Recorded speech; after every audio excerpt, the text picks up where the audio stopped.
Good morning. Good morning. Hey, Cliff. Hey, It is Mateusz Mate Sendecki from Deathmagnetic.pl. good. Thank you for your time. And first of all, is everything doing great? Can you hear me inside the tank? Yep, I can hear you inside this tank. Yeah, very loud and clear. Yeah, that's great, Commander. So, hello. And the first question is, how was your Halloween yesterday? It's pretty quiet actually. Um, I had a couple of interviews to do, just some work to do, so I didn't even go out. Mm-hmm. And there was actually the band Y&T were playing last night. Oh. So I was supposed to go and see them, but I couldn't do that because I had another couple of interviews to do. So I had a pretty quiet night really. So it's quite boring. Yeah, that's quite busy too, I must say. Yeah, work comes first. That's it. The Oh, that's band. great. My Halloween was also great. I spent it Good. listening to the heavy metal bass called Ah, Tank. I also, good. I also was interviewing your outstanding album. And Cliff, were you all prepared for such a good reception of it? Well, we always hope to get the best reception. I think when we'd finished the album, listened to it, we thought we thought we'd made a good product, a good album. We'd spent a lot of time on it and put everything we had into it. So we were very proud of what we had achieved there. And we thought, well, we'll see whatever the reaction is. You can never tell, how people are going to react to it or review it. So we just hope for the best. And fortunately, that the reaction has been very, very good. Only a couple of average reviews. I mean, most of them have been really good, sort of 8, 9 out of 10. A couple of 10 out of 10s. Mm-hmm. So that's we're pretty happy with that.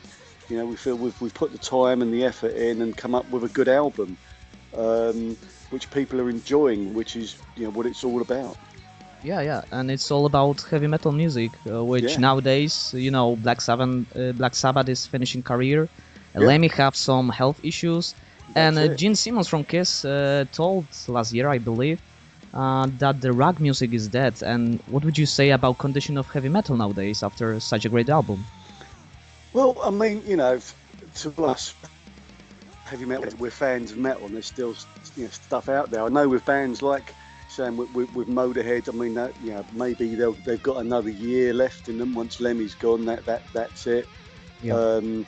Iron Maiden. I mean, I'm not sure how long they'll carry on for. Judas Priest. A lot of these bands are going to sort of start to disappear. And once those big ones are gone, Mm-hmm. you need other bands to take their place. I mean, I think there is a lack of just real traditional metal bands Yeah, sort of yeah, coming up. I mean, I don't see any young ones. I mean, there's a lot of obviously different genres of metal. Is really to me just noise. mm-hmm. But yeah, traditional metal bands with good songs. I think that there really is a lack, there's a scarcity of these sort of bands. So still stuff out there. On that kind of middle level. Bands like Accept, Halloween, stuff Yeah, like yeah. that are still out there. Um, but I think it's going to be harder to replace those big bands once they've retired, which is a real shame. I mean, they're legendary bands. Once they're gone, you can't really replace them on that level. Yeah, that's right, that's right. We hope that the young blood will show up on Yes. in the music industry. I hope. Well, And I guess it's hard now because the whole music industry is pretty much over, as we know it. It's not like it was years ago when record labels would take these young bands and develop them. I mean, there's no labels, they're not yeah, putting yeah, any money into anything. So I can imagine for a young band trying to do something, there's not even any clubs left. I mean, in London, there's no scene here at all. Um, so young bands don't have anywhere to play. They're not going to develop their talent, their writing skills. So it's the whole music business that has really put a sort of end to that, which is very unfortunate. yeah. That's a really shame that nowadays Yeah. it looks like this. But in a recent interview, you mentioned that what you already mentioned today. It's all about Yeah, songwriting. that's it. And I just wondered if there is any particular story behind the lyrics of the title track, Valley of Tears. Yeah, I mean, we were kind of when we were trying to decide what to call the album. we always, we could never decide on anything. I mean, it usually ends up with war something. Yeah. So it's always been. Yeah, I thought this time, I mean, no one came up with anything, and this time I thought, right, I've got to do something different here. So I was kind of messing around with some ideas, and then I thought I looked at famous tank battles, and then there was this one from the 1973 the Yom Kippur War. I looked at that and thought the title there, but the title of this tank battle was the Valley of Tears. I thought that's kind of cool. So then I looked at the story of it, and I said it was all about what one side being heavily outnumbered, but by the enemy, but then really fighting on and fighting through to win the battle at the end of the day. So I thought that's kind of how we feel. We're always up against everything. Everyone's always been against us. So we're always struggling to survive and fight our way through. So I thought that's absolutely perfect. So the whole title was based around that. And obviously ZP writes all his lyrics there. So that was the main sort of story behind the title and that song. Well, that's a great story. I thought it would be somehow connected with World War II, but wow, Yom Kippur. Yeah, it's related to that. Yeah, I think it's rather symbolical because nowadays I was myself in the army. I was a tanker for 3 years, and tanks are replaced by other means, other equipment. It's all about aircraft and so on and so on. That's it, yeah. And Yom Kippur War somehow, I think, showed that the tank are, very powerful, yeah. Yeah. Good legendary stuff. Yeah, very legendary. And you have a new vocalist, ZP, third. Yep. So, in recent interview with our Polish Metal Hammer magazine, you told that ZP were listening a lot to Thin Lizzy and Dio while vocally preparing for Valley of Tears. And what were you and Mick listen to during writing process? Well, as I said, when we first started writing for this, we were. I mean, me and Mick always listened to sort of similar things. I mean, it's all. We're both fans of bands like Thin Lizzy, UFO, Sabbath, Priest, all that. I listen to a lot of other stuff as well. So we're taking everything. I think it's just the style that we've always played a similar style. It's just that that kind of Les Paul traditional sort of rock style. With just simple riffs but memorable. When we were first giving the ideas to ZP to see what kind of vocals he could come up with, the first few ideas that he came back with just were totally different from what we wanted. They were just nothing to do with the whole tank thing at all. So we thought this is not going well.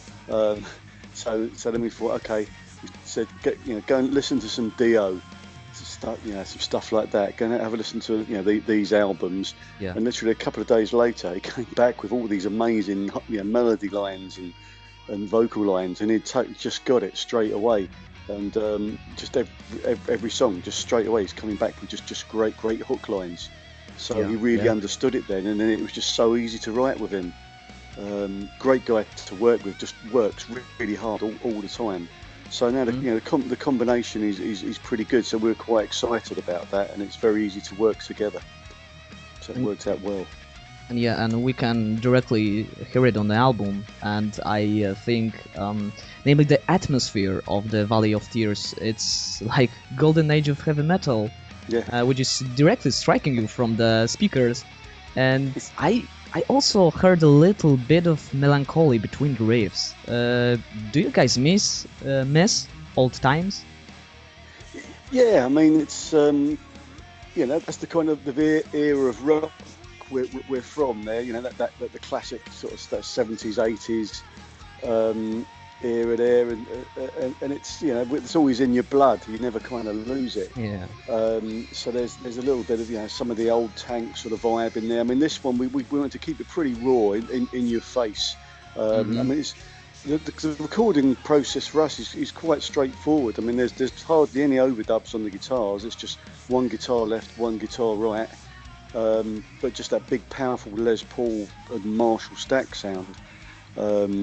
So it's very. There's not a lot going when you really listen to what's in the mix there. There's not a lot of stuff like a lot of bands these days. They double up. Every guitar part is doubled there, and loads more to thicken it up. And to me, that just sounds. All these bands sound exactly the same with that production. They can never recreate it live. But we thought, let's just keep it simple. With obviously, but Bobby's drums were laid down first. So that backbone of the album is there with just really solid drumming in there. Baron Courbois as bass player, he just makes it. He just puts that low end underneath it, and we just slotted those two guitars in there. So the backing tracks are quite simple, and then ZP with his vocals just has the right little harmony parts in there, and it just comes together really well. So it's not a really over the top production. It's quite simple, but it sounds big, which is what we were looking for. So it's there's no special studio techniques or anything. It's done how we would have done an album back in the early 80s. Just capturing that energy and the songs. That's what it's all about. Yeah, and you really succeed. I especially like the bass lines. It's all about this Steve Harris style. It's that's it. Very simple. Really the juicy. bass line is part of the simple but melody of the song as well. Yeah, that's right. And well, if we're about on the topic of epic tracks, I especially love that instrumental one, One for the Road. Whoa. Yeah, okay. And you hired Jim Durkin to play some solo parts of it. So how did you manage to recruit Dark Angel X-Men for this epic track? Well, Jim's always been a good friend of ours. He's a really big Tank fan. He absolutely loves Tank.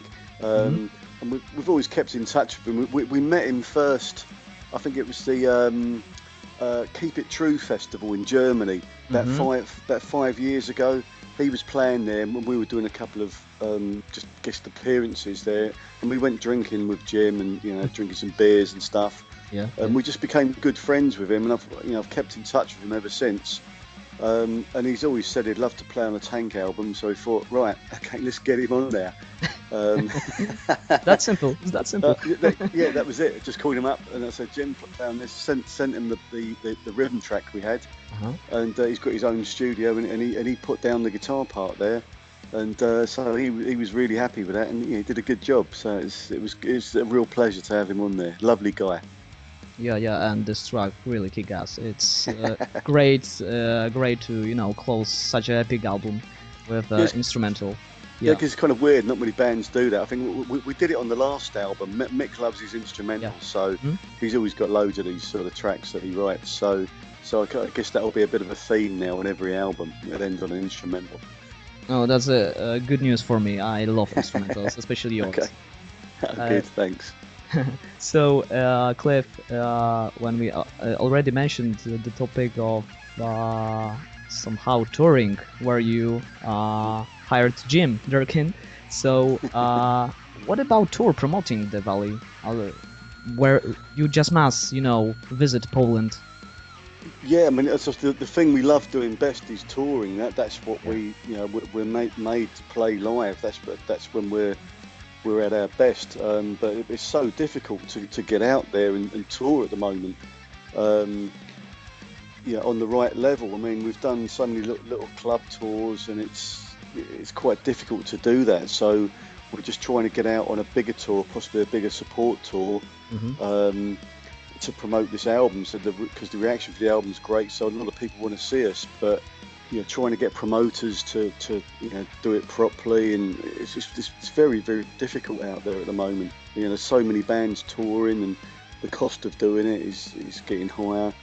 But we will be out there. I mean, in 2016. I mean, this year's pretty much over, but early next year we're looking at getting out there. We're just trying to sort out Japanese dates as well at the moment, and then back to Brazil as well. But Europe is our strongest market with our best fans. So so we just really want to get there and play this album. We did a couple of shows in September in Germany, Did the Bang Your Head festival, which was fantastic there, and just playing these new songs live, especially the title track Valley of Tears. It's like straight away it's the best song in our live set. It's great to play. So yeah, we're just trying to sort it out now with our label as well, just to get the band out on the road and do it properly. We've got a strong album, a great lineup now, so it's really just getting it in front of as many people as possible and just doing our... Yeah, that will definitely help even more with the success of your album. And when we take the box and look inside, there is many Polish surnames inside. For example, producer Waldemar Sorychta, right? And art and layout was done by Nord Art by Jarosław Wieczorek. So what made you to choose particularly these guys to work on the newest Tank album? Well, I think with Waldemar, he produced. He's worked with Bobby, our drummer, Bobby Shekowski. He produced a couple of few of the Sodom albums. So Bobby knows him really well, and he likes the way he works. So we brought in Waldemar to record Bobby's drums. Great guy, got a really good sound. So we were really happy with that. And Jaroslav, he always does the Tank artwork sort of layout for us. He's done the past 2 albums as well. And obviously it's all connected with Metal Mind, our label, which is obviously Polish. So we have a very strong connection with Poland. So we all work really well together, and we feel we were all coming up with very good product there. Good quality. Everything, the recordings are good, the artwork's good. Everything the label does, we're really happy with. So I think it's a good working relationship. So we do have a very strong connection with Poland, and we've played there just a couple of times, but we'd love to get back and play some more shows there. You just must come here. Yeah, I must hear you live, especially with the newest album. Really. It'd be great to come back. I mean, the first time we were there, we opened up for Judas Priest. Which was great fun. But we'll be back at some point. Yeah, that's great. That's great to hear. Another great news. Another question is connected with those Polish Metal Hammer magazine, which was interviewing you, and you said that during the touring with Metallica back in the Lightning days, the management prohibited you to hang out with Hetman and other guys due to so-called bad effects you had on them. And do you think you could still have such an influence on Metallica? Probably not anymore. I think that they were young back then. And obviously we had Algie was with us then, who he was the bad influence, I think. he was pretty wild, Algie. I mean, after his days with the Damned and stuff like that, Algie was pretty out there. He was a real rock and roller. Plenty of drink and everything, and he's quite a wild man back then. That's why I think he's got a few health problems today, from his partying back then. But it was great times, those memories with Algie back then, and with the Metallica guys. That was a real legendary tour. I wish we had iPhones back then to film stuff. But that would have been cool. But no, it was good. I mean, I'm very, very glad we were part of that tour. Yeah, that's really great to hear, and I would definitely want to see you back on a tour with Metallica. That would be great. Two such great bands together. Yeah, it was good fun. So another question is, do you have any heavy metal idols or gods? Metal idol. Well, I mean, I kind of go back to that kind of 60s, 70s vibe. I mean, I like the bands from back around that time, and all the great guitar players. Paul Kossoff. He's one of my heroes. Peter Green. I mean, I love what Zach Wilde does as well. He's a phenomenal guitar player, and Richie Faulkner, who's now in Judas Priest. I've known him a long time. He's a real cool guy, and just an amazing guitar player. So it's a lot of good players. But I do go back to that. That kind of 70s sort of thing is what I'm really into. But there seems to be there's kind of some kind of resurgence of that style of music now. That real early 70s metal. A lot of stuff coming out of Scandinavia. Yeah. I think this coming week I'm going to see that band called Graveyard. Don't know if you're familiar with their stuff, but they're fantastic band. Really into them. Real like 70s, early 70s metal, bit slightly weird, a bit of psychedelia in there as well. So it's quite experimental. So there's some stuff out there. So it's but I'll listen to anything. I mean, if it's a good song, that's cool with me. I'll listen to it. So what recently you are listening to, Cliff? That's a good question.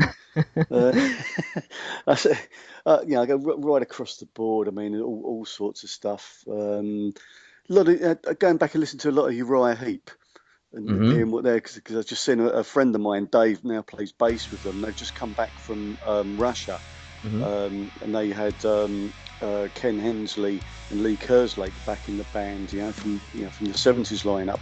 So I went back and listened to some of the stuff they were doing on those old albums, and when you listen to them, the sound is amazing, and what's going on in there, the songwriting skills are absolutely, really fantastic.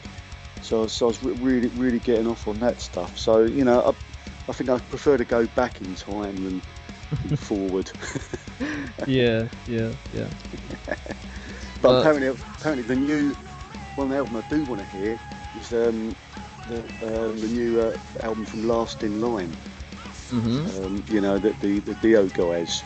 Apparently that the album they've just recorded, no one's heard it, but I know someone who has been working on it. They said it's absolutely unbelievable. So that's an album to look forward to, I think. Oh, so I must do my homework and listen to Graveyard and Last in Line.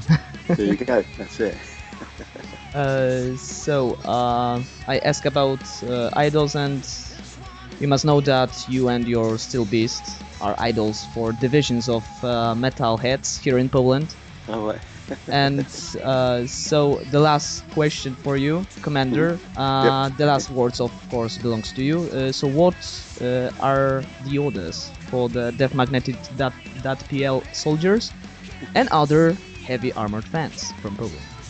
Well, I guess these guys have just got to stick with us there. So we'll keep making the best heavy metal that we can, just delivering the goods. No frills, just straight down the line metal, good songs, always a good lineup there.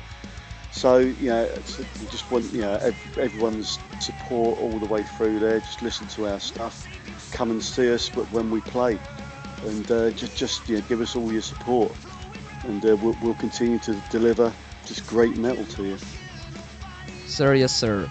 That's great to hear, and we will do your orders, Commander. Excellent. Thank you for your precious time. And thank you. That was Cliff Evans from Heavy Metal Tank, and Mateusz Mate Sendecki from Deathmagnetic.pl. Thank you for your time, Cliff. Thanks, I enjoyed that very much. Don't let them come feed off your